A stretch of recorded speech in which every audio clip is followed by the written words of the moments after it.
Hi friends, I am Kuldeep Kumar and today I am going to discuss the partograph plotting and how to plot the partograph. So welcome to my channel and ये बहुत ही interesting topic है और बहुत ही easiest वे में आज आपको बताने जा रहा हूँ, तो प्लीज़ कीप वॉचिंग एंड बने रहिए वीडियो के लास्ट तक। चलिए देखते हैं कि कैसे हम पार्टोग्राफ को फिल करते हैं। पार्टोग्राफ होता क्या है? पार्टोग्राफ क्या है? एक सिंगल पेपर सीट है जो कि जिसमें क्या होता है, ग्राफिकल प्रेजेंटेशन होती है और इन्फेंट्स की एक्टिविटीज़ की और मदर की एक्टिविटीज़ की। उसमें हम क्या करते हैं, रिकॉर्डिंग करते हैं उनकी एक्टिविटीज़ को। और कब करते हैं? जबकि हमारा active phase of labour start हो जाता है, उस टाइम की रिकॉर्डिंग होती है पार्टोग्राफ में। So let's start.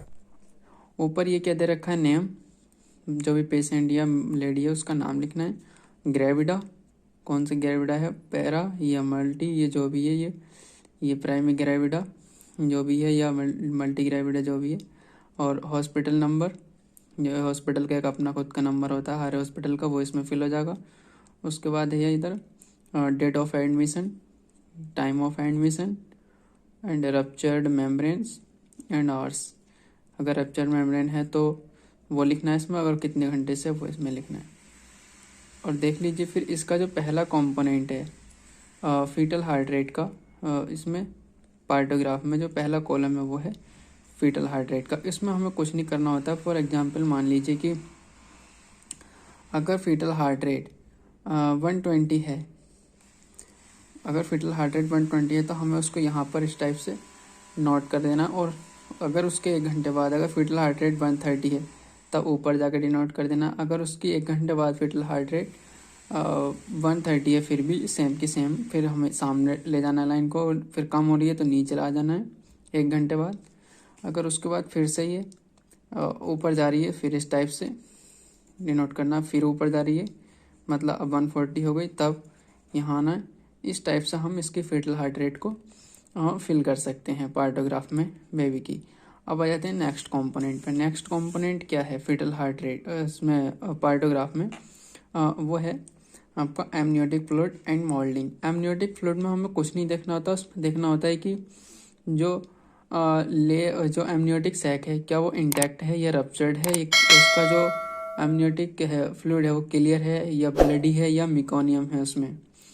तो हमें यही देखना होता है कि अगर इंटैक्ट है तब आई फिल करना होता है, अगर रप्चर्ड है तब आर, अगर क्लियर है एमनियोटिक फ्लूइड तब सी, अगर ब्लड आ रहा है उसमें तब बी, अगर मिकोनियम आ रहा है तो एम।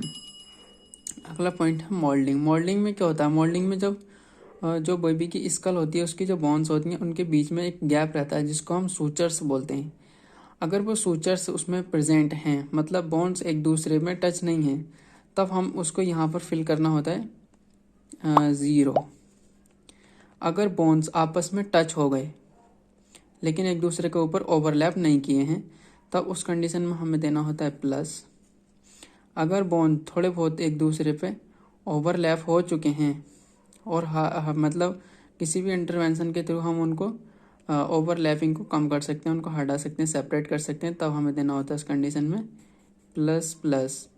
अगर किसी कंडीशन ऐसी आ जाती है सीवियर कंडीशन जिसमें कि ज़्यादा ही ओवरलैप हो जाता है लेकिन उसमें क्या है कि हम उसको कम नहीं कर सकते किसी भी इंटरवेंशन के थ्रू, तब हम उस कंडीशन में हमें देना होता है plus plus plus triple plus. Like this we have to fill cervix dilatation and descent of the head. उसमें कुछ भी नहीं होता है इसमें। ये बहुत ही इम्पोर्टेंट मतलब कंपोनेंट है पार्टोग्राफ का जो कि हमें आना ही चाहिए। इसमें क्या होता है देखिए, इसमें होती है हमारी 2 लाइन दे रखी होती हैं, एक अलर्ट लाइन और एक एक्शन लाइन। इसमें क्या होता है, अलर्ट लाइन जब हमारी ये क्या है सर्विक्स का डायलिटेशन इन सेंटीमीटर, सेंटीमीटर में सर्विक्स का डायलिटेशन है। अगर सर्विक्स का डायलिटेशन 4 सेंटीमीटर से कम है तब उस फेस को बोलते हैं हम लेटेंट फेस, जो कि हम इसमें पार्टोग्राफ में फिल नहीं करते। हमें सिर्फ इसको फिल करना होता है एक्टिव फेस से। और जो एक्टिव फेस होता है इसका हमारा जब 4 सेंटीमीटर डायलेटेड हो जाता है सर्विक्स, उसके बाद से हमारी यहाँ से अलर्ट लाइन अराइज हो जाती है। तो उसमें हमें क्या देखना होता है, जो सर्विक्स का डायलेटेशन हम इसमें फिल करते हैं वो करते हैं एक्स से डिनोट कर देते हैं। फॉर एग्जांपल कि अगर हमने अभी चेक किया सर्विक्स का डायलेटेशन तो वो हमको मिला कितना, मान लीजिए 4 सेंटीमीटर मिला था हमको। उसके बाद हमने फिर से चेक किया उसको 1 घंटे के बाद, तो हमने देखा कि उसका सर्विक्स का डायलिटेशन 5 सेंटीमीटर हुआ। तो हमने उसको इस टाइप से डिनोट कर देना है। उसके बाद 1 घंटे के बाद हमने उसको फिर से असेस किया कि कितना डायलेटेड हुआ है। उसके बाद हमने देखा कि सर्विक्स का डायलिटेशन फिर से बढ़ गया है 1 घंटे के बाद, मतलब 1 सेंटीमीटर फिर बढ़ गया, 6 सेंटीमीटर पर आ गया। उसके बाद हमने फिर से चेक किया, तब देखा कि 1 सेंटीमीटर फिर से बढ़ गया है। तो इस टाइप से सर्विक्स का डायलिटेशन हम इसमें फिल करते रहते हैं। और ये हम नीचे टाइम के अकॉर्डिंग इसमें टाइम डालते, ये है ना टाइम का कॉलम की, अगर ये हमने देखा था किस टाइम, मान लीजिए 10 o'clock पर, उसके बाद 11 o'clock पर, उसके बाद देखना है हमें 12 o'clock पर, क्योंकि 1 घंटे के अंतर में 1 सेंटीमीटर डायलिटेशन होना चाहिए, जो कि नॉर्मल कहलाता है। तो इसमें हम इस तरीके से सर्विक्स डायलेशन प्लॉट कर सकते हैं। अगर ये अलर्ट लाइन इस टाइप से जाती रहती है और अगर 10 सेंटीमीटर तक पहुंच जाती है, तो उस टाइम पर सर्विक्स का डायलिटेशन फुल हो जाता है, जिससे कि हम नॉर्मल डिलीवरी करा सकते हैं। तो उसके बाद क्या होता है, इसमें अब नॉर्मल कंडीशंस भी होती हैं कुछ इसमें। मान लीजिए अगर सर्विक्स का डायलिटेशन एक टाइम पर कितना था, 5 सेंटीमीटर था। उसके बाद सर्विक्स का डायलिटेशन ऊपर ना जा करके इतना का इतना ही रहा पूरे 1 घंटा, तो उसमें डिले कर गया वो। तो उसके बाद हमें जो ये लाइन जा रही थी हमारी अलर्ट लाइन, इस टाइप से सीधी नहीं जाएगी ऊपर, इसको हम मतलब 5 सेंटीमीटर था, तो अब उसके बाद भी 1 घंटे बाद भी 5 सेंटीमीटर ही है। तो फिर हमें इसको इस टाइप से डिनोट करना है इधर। उसके थोड़ी देर के बाद हमने 1 घंटे बाद फिर से असेस किया, तो फिर देखा कि फिर भी उसको नहीं डायलेशन नहीं हो रहा है, फिर हम उसको इधर ही लेकर के आएंगे और इस टाइप से यहाँ पर डिनोट कर देंगे। लेकिन कुछ 1 घंटे बाद फिर से हमने उसको असेस किया, देखा कि 1 सेंटीमीटर डायलेट हुआ है, फिर हम उसको इधर आए और यहाँ पर डिनोट किया। उसके 1 घंटे बाद फिर हमने उसको असेस किया, देखा कि फिर से 1 सेंटीमीटर और डायलेटेड हुआ है सर्विक्स, तो उसके बाद हमने इसको इधर डिनोट किया।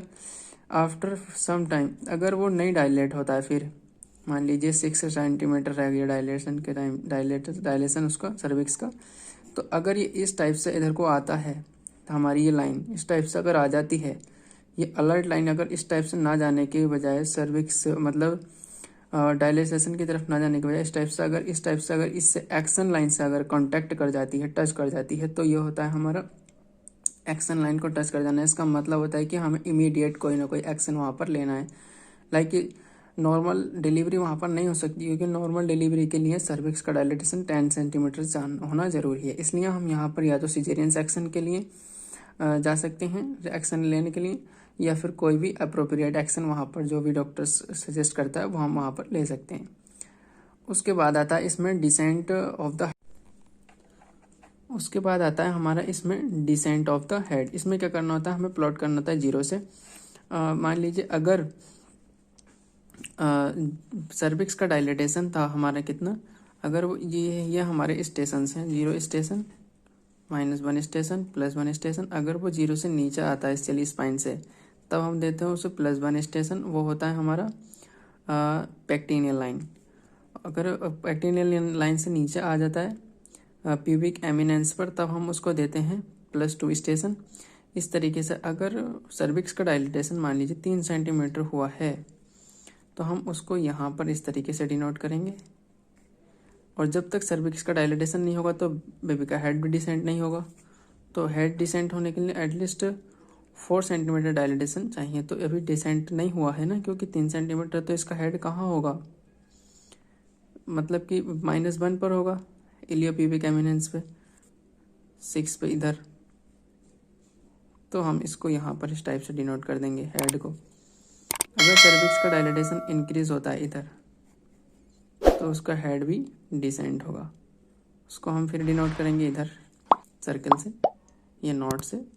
उसके बाद अगर इसका डायलिटेशन फिर बढ़ता है, तब ये नीचे आ जाएगा, डिसेंट हो जाएगा, +1 पर आ जाएगा। इस टाइप से हम इसमें डिसेंट ऑफ द हेड इस टाइप से नोट करते हैं और सर्विक्स डायलिटेशन इस टाइप से नोट करते हैं। तो अब आ जाते हैं हम नेक्स्ट कंपोनेंट पे। नेक्स्ट कंपोनेंट क्या है इसमें, कॉन्ट्रैक्शन पर 10 मिनट्स, हमें कॉन्ट्रैक्शन पर 10 मिनट्स चेक करना होता है। अब इसमें ये नंबर दे रखे हैं 1 2 3 4 5। इन नंबर्स का मतलब है कि पर 10 मिनट्स में उसको कितने कॉन्ट्रैक्शन आए लेडीज़ को। अगर कॉन्ट्रैक्शन हमारा लेस देन 20 सेकेंड है तब हम उसको डिनोट करते हैं पॉइंट करके इस टाइप से भी। अगर 2 कॉन्ट्रैक्शन आए तब हमें 2 कॉलम फिल करने होते हैं। कॉन्ट्रैक्शन अगर 1 था तब 1 कर दे। अगर कॉन्ट्रैक्शन 20 से 40 सेकेंड के बीच में आया था टाइम ड्यूरेशन उसका, तब हम उसको डिनोट करते हैं इस लाइनिंग से। अगर डबल कॉन्ट्रैक्शन है तब डबल कॉलम कर देंगे, अगर ट्रिपल है तो ट्रिपल। अगर हमारा कॉन्ट्रैक्शन उसको आता है 40 सेकेंड से ज़्यादा तब हम उसको डिनोट करते हैं इस तरीके से। जितने कॉन्ट्रैक्शन आए उतने कॉलम हमें इसको फिल करने होते हैं। तो इस तरीके से हम कॉन्ट्रैक्शन फिल कर लिया। उसके बाद आता है ऑक्सीटोसिन। ऑक्सीटोसिन का हम कितना अमाउंट कितने यूनिट उसके दे रहे हैं पर लीटर, वो हमें इसमें फिल करना होता है। और ड्रॉप्स कितने ड्रॉप्स पर मिनट चल रहे हैं वो हमें इसमें फिल करना होता है। उसके बाद है drugs given and ivy fluids. क्या क्या ड्रग्स हम उसको दे रहे हैं मदर को, वो हमें इसमें फिल करना होता है। और आईवी फ्लूइड कौन सा चल रहा है, कितने ml में चल रहा है और किस टाइम से किस टाइम तक चल रहा है, वो सब हमें इसमें फिल करना होता है। नेक्स्ट कॉम्पोनेंट है इसमें पल्स एंड बीपी। ये सब हमें चेक करना किसका होता है, मैटरनल मतलब मदर का। तो इसमें हम पल्स को जो डिनोट करते हैं इस टाइप से पॉइंट से। मान लीजिए अगर मदर का पल्स आता है 100, तो हम इसको इधर टाइम लिखा रहता है जैसे किस टाइम से किस टाइम तक, 9 AM 10 AM। अगर मान लीजिए किसी एक टाइम यहाँ पर मान लीजिए 10 o'clock था, उस पर इसको आया 100 पल्स, तो हमने इसको इस टाइप से डिनोट किया। अगर 11 पर आता है 110 तब इसको हम डिनोट करते हैं इस टाइप से। उसके बाद इसको इस टाइप से अटैच कर देंगे। अगर उसके बाद फिर इसको इंक्रीज हो जाता है पल्स, तो फिर उसको इस तरीके से अटैच कर देंगे एट 12 o'clock। अगर फिर कम होता है एट 1 o'clock, फिर नीचे ले आते हैं। तो इस टाइप से हम इसमें पल्स को प्लॉट कर लेते हैं। उसके बाद आता है हमारा बीपी का ऑप्शन। बीपी में हमारी 2 वैल्यू होती हैं, एक डायस्टोलिक एक सिस्टोलिक। डायस्टोलिक हमारा नीचे वाला होता है, मतलब कि जब हमारा हार्ट रिलीज करता है ब्लड को, और सिस्टोलिक जब वो होता है हमारा जब हमारा हार्ट कॉन्ट्रैक्ट करता है। मतलब जो 120 होता है नॉर्मल रेंज में वो सिस्टोलिक, और जो डायस्टोलिक होता है वो 80। तो मान लीजिए अगर उसका नॉर्मल बीपी आता है तो हम उसको डिनोट करेंगे 120 इधर, उसके बाद 80 इधर, इस तरीके से। और उसके बाद इसको इस टाइप से मिला देंगे। ये हो गया हमारा BP and pulse plotting in the partograph. उसके बाद नेक्स्ट का ऑप्शन है हमारा टेम्परेचर का सेल्सियस में। अगर हमारा होता है 36 37 जो भी है उसका रिकॉर्डिंग आ रहा है वो हमें इसमें फिल करना आता है। उसके बाद आता है हमारा यूरिन एनालिसिस। ये हम उसकी रिपोर्ट देख के लिस्ट में फिल कर सकते हैं कि कितना प्रोटीन का अमाउंट जा रहा है, कितना एसीटोन का, कितना वॉल्यूम है यूरिन का, वो सब हम इसमें फिल कर सकते हैं। सो ये सब था हमारा पार्टोग्राफ में। तो पार्टोग्राफ बहुत ही इम्पोर्टेंट टॉपिक है और इससे क्वेश्चन भी पूछे जाते हैं, और ये मतलब कि ड्यूटी टाइम पे भी बहुत ही इम्पोर्टेंट है। इसलिए हम पार्टोग्राफ को बहुत ही अच्छे से क्लियर वे में आना चाहिए। So thank you for attending the class and for listening the carefully. Please like the video and share the link with your friend and subscribe my channel. Thank you.